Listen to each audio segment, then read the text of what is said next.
Welcome back to my channel. और कैसे हैं आप लोग? तो उम्मीद करती हूँ आप सब लोग अच्छे होंगे और मैं भी ठीक हूँ। तो मैं आ गई हूँ किचन में सब्ज़ी बनाने के लिए। तो आज मैं सिंपल सी सब्ज़ी बना रही हूँ आलू टमाटर की। आप लोगों के साथ कई बार शेयर किया है तो ज़्यादा नहीं शेयर करूँगी, लेकिन फिर भी बता दूंगी कि ये कच्ची आलू की मैं आलू टमाटर की सब्ज़ी बना रही हूँ। आलू बॉईल करके बहुत कम मैं बनाती हूँ, अक्सर करके मैं कच्ची आलू की ही सब्ज़ी बनाती हूँ। और ये जो आप लोगों को दिखा रही हूँ ये आम का अचार है, मैंने थोड़ा सा बनाया था डेली के खाने के लिए। जब ताज़ा ताज़ा आप बनाओ ना तो इसमें टेस्ट बहुत अच्छा आता है। तो अभी तो फ़िलहाल ताज़ा ताज़ा बना है तो अच्छा लग रहा है। और जब रखने के लिए बनाऊंगी तब ज़्यादा बनाऊंगी, क्योंकि फिर वो मतलब साल भर, साल 2 साल तो आराम से चली जाए, तो इस हिसाब से बनाऊंगी। और हाँ गाइज़, आप लोगों से मैं एक बात बोलना चाहूँगी कि क्या आप लोगों को मेरी वीडियो बिल्कुल भी पसंद नहीं आ रही है? अगर कहीं कोई भी गड़बड़ी आप लोगों को लग रही हो तो प्लीज़ कमेंट के थ्रू आप लोग बता सकते हैं कि मैं कहाँ गलत कर रही हूँ, क्या कर रही हूँ, क्या नहीं कर रही हूँ। अगर कुछ भी गलती मुझसे होती है तो आप लोग बता सकते हैं। जो भी सजेशन देना चाहें तो मुझे दे सकते हैं। तो यहाँ पर मैं खड़ी थी तो मैंने सोचा कि खड़े खड़े बर्तन ही लगा लूँ, क्योंकि तेल तो हमारा गर्म हो रहा है। तो आलू टमाटर की सब्ज़ी बनाने के लिए सबसे पहले मैं इसमें प्याज का तड़का लगाऊंगी, जीरा प्याज का। और फिर इसमें जो है टमाटर डाल दूंगी, फिर अपना कंटिन्यू वाले मसाले डालूंगी, वही हल्दी धनिया मिर्चा गरम मसाला। और फिर इसके बाद जब मसाला हमारा हो जाएगा तो इसमें आलू डालकर सारे मसालों में मिक्स कर दूंगी। और आज मैं इसमें डालने वाली हूँ खड़ा लहसुन, यानी कि लहसुन प्याज का मैंने पेस्ट नहीं बनाया है, यानी पीसा नहीं है।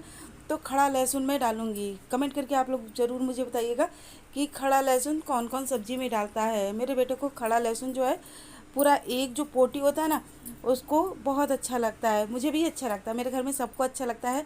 तो कभी कभी जब मन होता है तो मैं ऐसे ही बना लेती हूँ।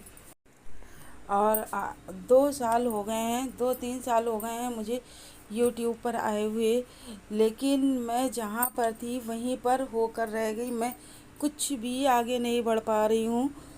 तो मुझे नहीं लगता कि मैं कभी अपनी ज़िंदगी में शायद आगे बढ़ पाऊँगी। तो प्लीज़ गाइस आप लोग सपोर्ट कीजिए, ताकि मैं अगर इस प्लेटफॉर्म पर आई हूँ तो कुछ कर सकूँ। तो आप लोगों के सपोर्ट से ही आगे बढ़ सकती हूँ, वरना बिल्कुल भी आगे मैं नहीं बढ़ सकती हूँ। और यहाँ पर तो लोग बड़ों बड़ों का भी सहारा ले लेते हैं, लेकिन अपने पास तो कोई भी बड़ा नहीं है कि जिसके सहारे से ही हम लोग ही थोड़ा सा ऊपर आ जाएं। तो हम लोगों को तो मुझे लगता है कि केवल मेहनत करते जाओ करते जाओ करते जाओ, बस इसके सिवा फल तो मुझे नहीं लगता कि मिलना है। केवल मेहनत ही यहाँ पर आकर करना है, क्योंकि मैं जान रही हूँ कि कितनी मेहनत मैं करती हूँ। अब तो ये लगता है कि बंद ही कर दूँ बनाना, क्योंकि कभी कभी बिल्कुल भी मन नहीं होता है। इस तरह से इतने मतलब गंदे व्यूज़ आते हैं कि जिनको देखकर ही मतलब देखकर ही रोना आता है। मुझे ये नहीं समझ में आता कि मैं कहाँ गलत हूँ और कहाँ सही हूँ। क्यों नहीं लोग मुझे प्यार कर रहे हैं, कहाँ मैं गलती कर रही हूँ। और यहाँ पर बाबू मेरा जो है वो, अरे जानी क्या कोई चीज़ लेकर आए थे, तो वही हम दोनों माँ बेटा खा रहे हैं। क्योंकि इनके पिताजी कुछ भी नहीं खाते, उनको कोई भी चीज़ दो तो वो सबसे परहेज करते, कोई भी चीज़ नहीं खाते। बहुत ज़बरदस्ती करो तब भले ही थोड़ा बहुत खा ले, वरना केवल घर का ही खाना खाते हैं, बाकी बाहर का कुछ भी नहीं खाते हैं। और मेरी आदत है कि मैं सब कुछ खा लेती हूँ। बाबू लाते हैं तो वो अकेले खाते नहीं, वो बिना दिए तो खाते नहीं हैं। तो जब तक मुझे नहीं खिला लेंगे, चाहे मैं एक खाऊं दो खाऊं, कुछ भी खा लूं, तभी बाबू मेरा खाता है। और आज बाबू को मेरे क्या हुआ कि उसका हाथ एकदम घूम गया। बोला गया था मैच खेलने के लिए शाम टाइम, और जाने कैसे उसने बॉलिंग करी कि एकदम से हाथ की उसकी जो है हड्डी घूम गई। कहता है मम्मा जिस समय ये हाथ मेरा घूमा उसमें मुझे एकदम से चक्कर आया और मुझे लगा कि मेरा हाथ एकदम उखड़ गया, और ये राइट हैंड में इसके काफ़ी पेन हो रहा है।